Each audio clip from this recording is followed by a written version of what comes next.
voy.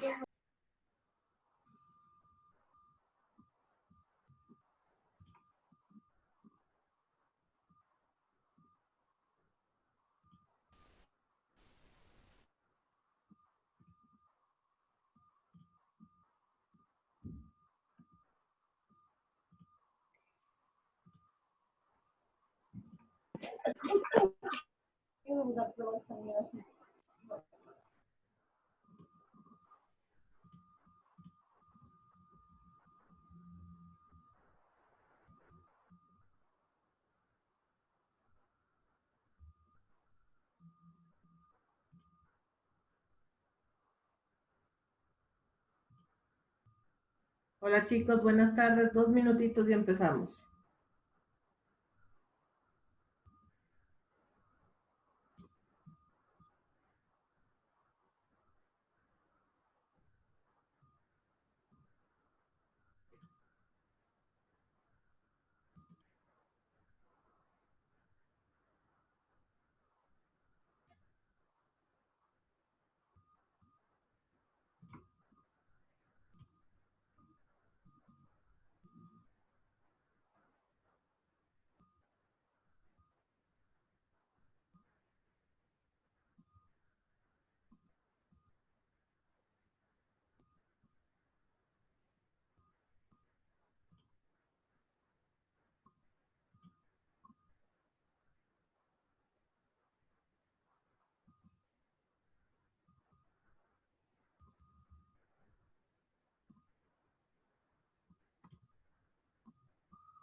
Listo, guaguas, empecemos, ¿ya? Ya que en la mañana trabajamos en el aula virtual, ahora vamos a ver algunos ejercicios del siguiente tema que nos corresponde.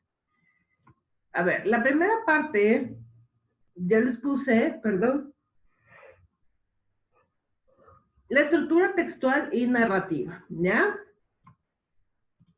Dentro de la estructura textual o narrativa, básicamente yo voy a tener dos elementos. Por un lado, cuáles son los elementos que son parte de una estructura narrativa, y por otro lado, la estructura narrativa como tal. Entonces, aquí nos vamos a referir única y exclusivamente a los textos narrativos, ¿ya? Dentro de la estructura narrativa están, obviamente, que cualquier texto narrativo debe tener un inicio, debe tener un nudo y debe tener un desenlace. Inicio, obviamente, cuando yo presento la historia, es decir, presento el ambiente y presento los personajes.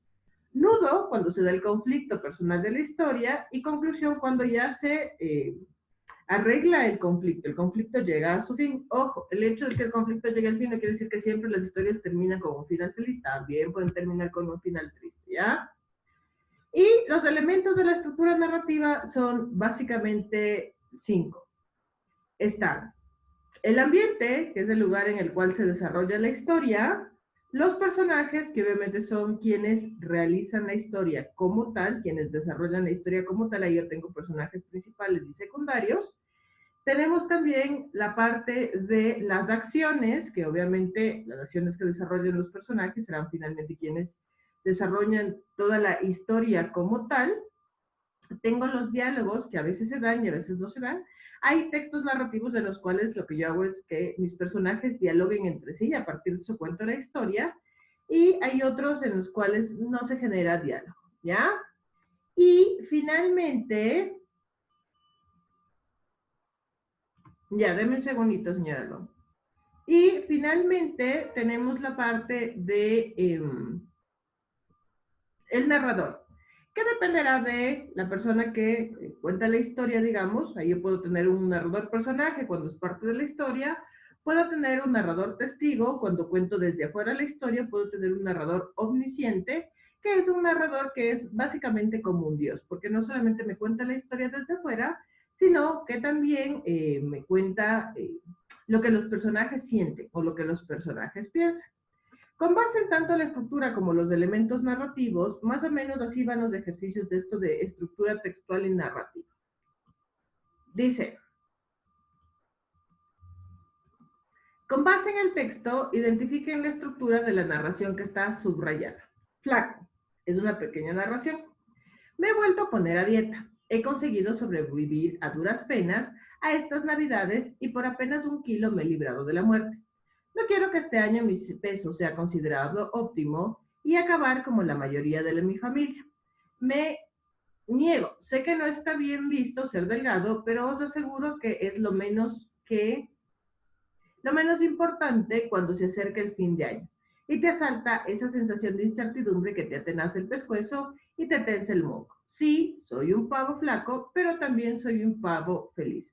¿Qué es lo que me están pidiendo aquí? Que sea dentro de la estructura de la narración, cuál es la parte que está subrayada. Obviamente, si está al final, que es lo que normalmente va a hacer esto, será el desenlace. ¿Ya? El señor Alban me preguntaba algunos de los temas que ya hemos visto. Básicamente, para que te guíes, ya revisamos toda la parte del tema 1. Dentro del tema 1 está la parte de gramática, la parte de semántica. En el tema 2 vimos todo lo que tiene que ver con lenguaje y cultura. Ahí están recursos, no, están variaciones lingüísticas, cómo ha cambiado la estructura digital y normativa DAPA. Y el día de ayer estuvimos revisando un poco de comunicación oral, ahí están desviaciones del discurso y está la parte de, ¿se me acaba de ir? Recursos lingüísticos. Entonces, todos esos temas tú lo puedes revisar, tanto la parte teórica, porque todas las presentaciones están subidas y las clases también, y tienes que ir resolviendo tanto tareas como pruebas. Por eso te decía, cualquier tarea, cualquier prueba, obviamente vas a tener que revisar la parte teórica, que eso hacen todos los chicos, porque ya en este curso yo solamente doy ejercicios, entonces la parte teórica ustedes tienen que revisar. Y lo que estamos haciendo es, yo les doy algunos ejercicios, que esos puedes ver que ya están subidos en las clases que están subidas de YouTube, y de ahí todos realizamos la tarea y posteriormente realizamos la prueba de todos los temas. Esos son básicamente lo que te tienes que igualar. Yo voy en orden en el aula virtual, así que tienes que ir siguiendo todos los temas que están en el aula virtual y es súper sencillo, ¿ya? Esto es básicamente lo que les van a tomar a ustedes, ¿ya? Entonces, obviamente ahí yo lo único que tendría que verificar, digamos, es que no solamente que esté al final, porque acuérdense que yo podría escribir una historia que termine con el inicio, que puede ser súper loco, pero finalmente sí se podría dar. Entonces, ¿qué es lo que tengo que verificar? Que haya una resolución en el conflicto. ¿Cuál es el conflicto que vive este pavo? Que logró quedarse lo suficientemente flaco como para no morir. Por lo tanto, al final, ¿cómo yo puedo saber que en realidad estoy en el desenlace? Porque él me dice que él es un pavo feliz, a pesar de ser un pavo flaco. ¿Por qué? Porque está vivo, ¿ya? Eso es básicamente lo que ustedes van a hacer en esta parte de estructura de la narración, que es súper sencillito y que son ejercicios que hace años salía, ¿ya? El otro tema que le he unido con estructura textual y narrativa es escuelas literarias. Obviamente aquí sí ustedes van a tener que revisar las escuelas literarias, revisar las características de las escuelas literarias, pero dentro de los ejercicios yo voy a tratar de irles explicando un poco de qué trata cada una o cuáles son las características principales que tienen cada una de las escuelas literarias. Para empezar, ¿qué es una escuela literaria, chicos? La escuela literaria no es más que una idea, digamos, a partir de la cual se han agrupado a las cosas que se han publicado, a los libros, a las novelas que se han publicado, a los textos que se han publicado, para que sea más exacto, dependiendo de la temática que desarrollan, la estructura que desarrollan, a partir de eso más o menos se han ido haciendo las escuelas literarias. La verdad nunca he contado cuántos son, pero son más o menos unas entre 15 y 20 escuelas literarias, ¿ya? Vamos con un ejemplo. Dice, determine a qué escuela literaria pertenece el siguiente texto. Y ambos lados de Priamo, Pantó, Timetes, Lampó, Sitlio e Iseteatón, perdón, el compañero de Ares, Uquelaón y Atenor, muy discretos entrabados, sentados se encontraban. Los ancianos del pueblo, todos ellos, de las puertas de Seas, por encima, por vejez de la guerra retirados. Más bravos oradores semejantes a las cigarras que en medio del bosque en un árbol posadas. Emiten una voz que es un lirio, tales los jefes eran, justamente de los troyanos que estaban sentados en la torre adosada a la muralla, ¿ya? Acuérdense yo lo que les había dicho, cuando yo tengo así este pequeño texto, yo tengo que darme cuenta más o menos, primero la forma de utilizar el lenguaje, ¿no? Primero, el lenguaje que se utiliza aquí no es un lenguaje como muy dentro de nuestro contexto, sino que se nota que es un lenguaje que ya no se utiliza. Luego me voy por personajes. Príamo es uno de los personajes más importantes de la Ilíada y obviamente si hablo de los troyanos me estoy refiriendo a la obra de la Ilíada. En este caso, ¿qué escuela se está describiendo en este texto? Obviamente se está describiendo la escuela clásica. Características, chicos, de la escuela clásica. La escuela clásica, como su nombre lo dice, tenía la perfección entre el fondo y la forma. Es decir, son obras básicamente perfectas y es lo que los literatos siempre han querido, o a lo que los literatos siempre han querido llegar.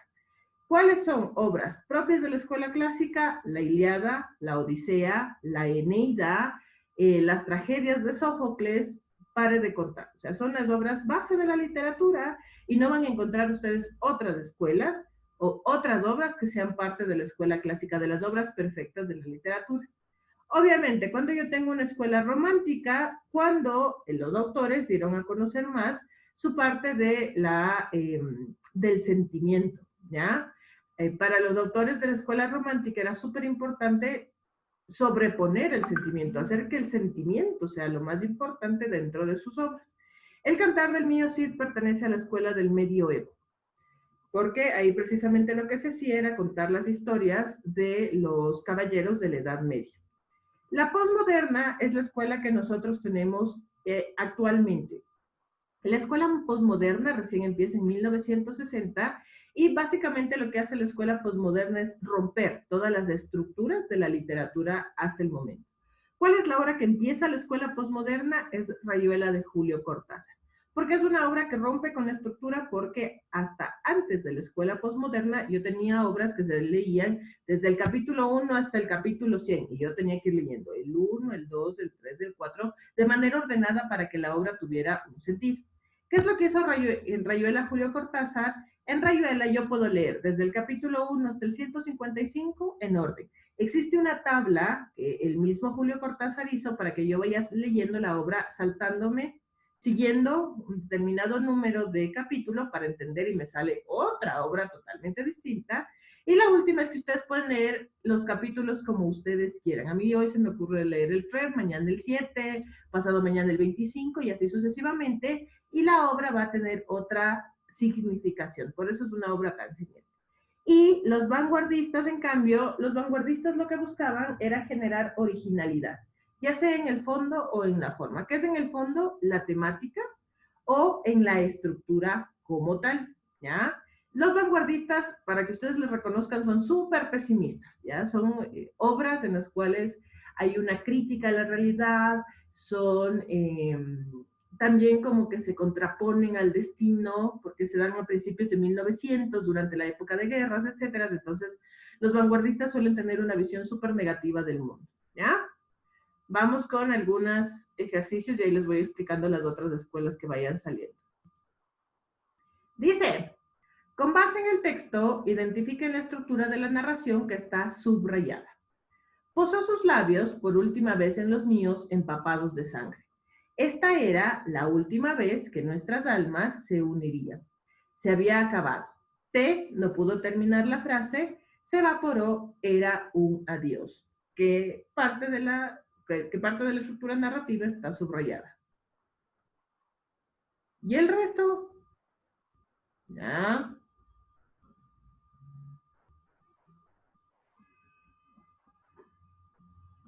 ¿El resto están dormidos todavía? Eso, muy bien. A ver, les veo que están entre la 1 y la 2. Vamos a entender. Primero, al estar al inicio, yo por eso podría decirles que este es un microcuento, ya que es una de las géneros literarios que ahora más se están manejando porque son historias cortitas, que a pesar de ser súper cortitas, tienen un inicio, tienen un nudo y tienen un desenlace. Ahora, entendamos el contexto en el cual se da la obra. Dice, posó sus labios por última vez en los míos empapados de sangre. ¿Ya? Esta era la última vez que nuestras almas se unirían se había acabado. T no pudo terminar la frase, se evaporó, era un adiós. Dentro del texto, ¿es un inicio o es un desenlace?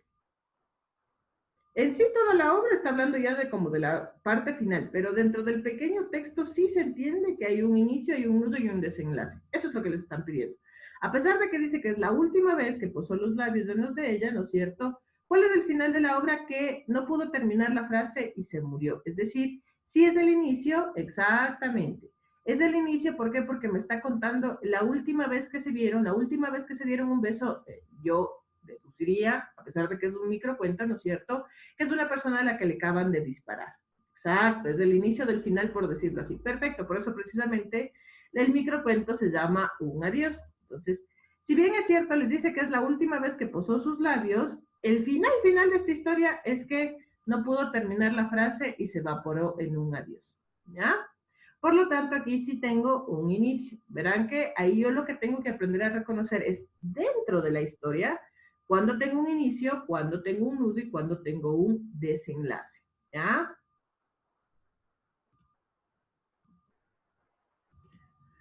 Vamos con esta. Volverán las oscuras golondrinas en tu balcón sus nidos a colgar, y otra vez en el ala sus cristales jugando llamarán. La temática que desarrolla, ¿qué es? ¿Una temática romántica o no? Ya, perfecto, señor Miranda, ¿el resto?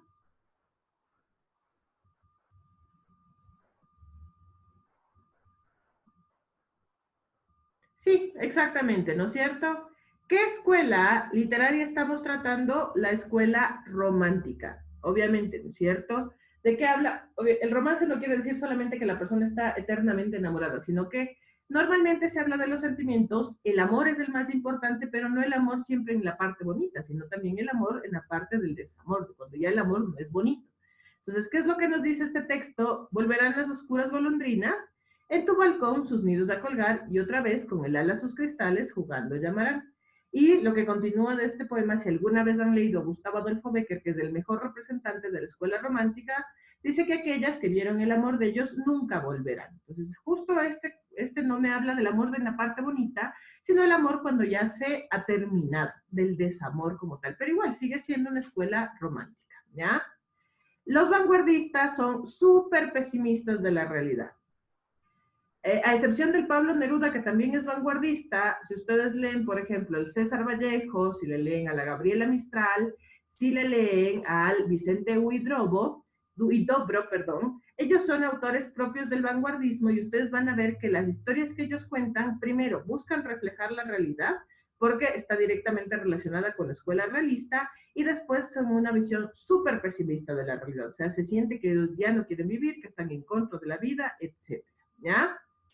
Y tengo exactamente las mismas escuelas. Aquí también tengo la romántica, la clásica, la posmoderna y la vanguardista que ya les expliqué.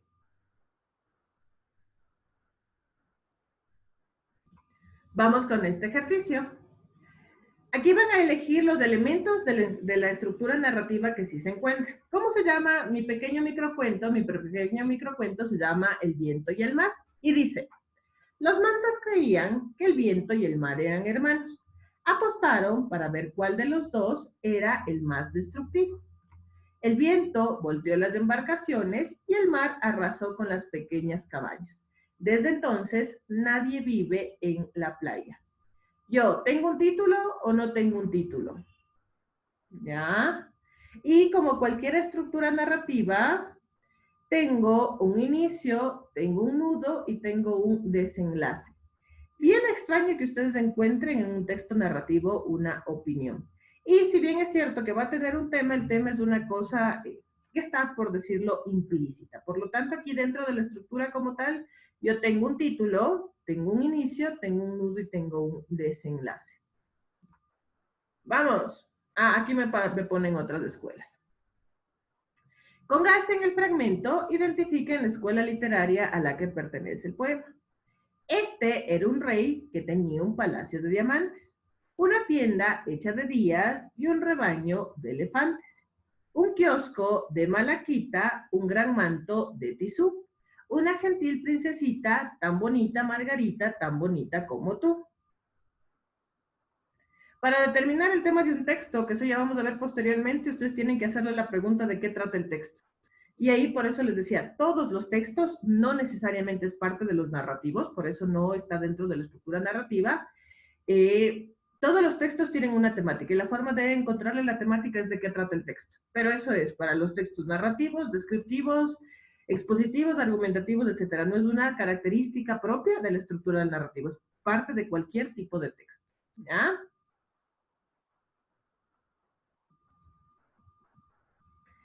A ver, les voy a contar. Este poema se llama Margarita y el autor es Rubén Darío. Rubén Darío no es representante del romanticismo, sino es representante del modernismo, exactamente, ¿ya? Ahí sí yo tendría que saber en realidad a qué poema se refiere, y este es un ejercicio que salió hace mucho tiempo, así que, como les digo, en este caso sí mi sugerencia es que ustedes se acuerden de esta obra como tal, ¿ya? Esta de Margarita es de Rubén Darío, por lo tanto es parte de la escuela modernista. La escuela modernista es una escuela, en cambio, que cuida mucho la estructura, ¿ya? Ojo, ellos estaban en contra de usar vulgaridades, ellos todavía mantienen la estructura métrica, todavía tienen rima, perdón, porque les interesaba mucho la forma del texto, sí, la forma del texto, que la estructura todavía cumpla con los cánones literarios.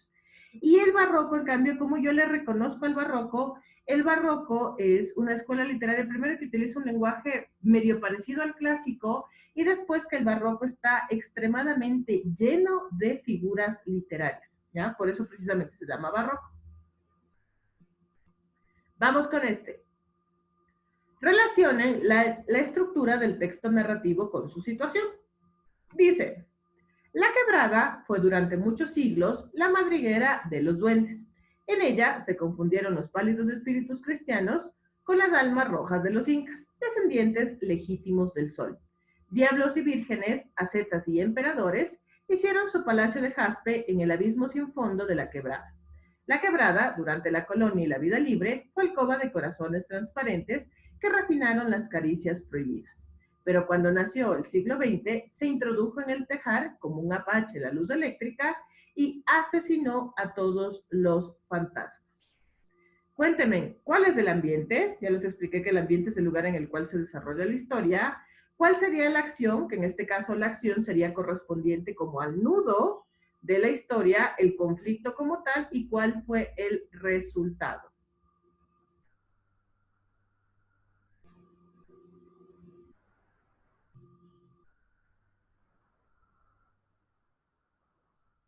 Ya les veo que están entre la B y la C.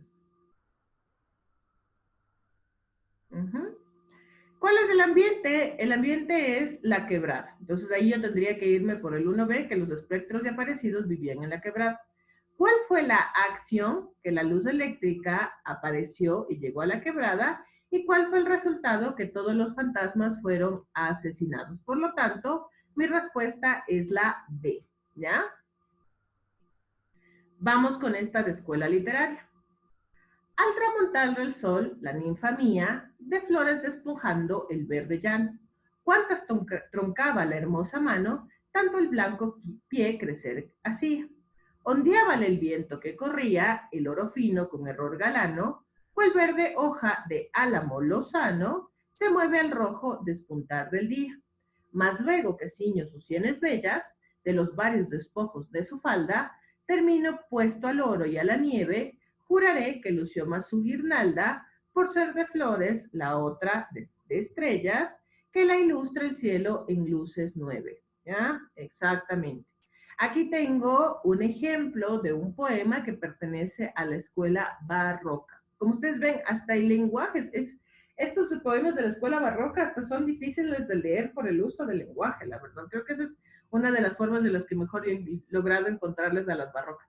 En la escuela clásica, por suerte, como me ponen textos que vienen de la Eneida, la Odisea, la Iliada, cuando yo tengo personajes es fácil reconocer. En cambio, en el barroco, si ustedes se dan cuenta que el uso del lenguaje es súper complejo, inclusive leerle a la obra como tal es bastante complejo por el uso del lenguaje, porque en la escuela barroca todavía utilizaban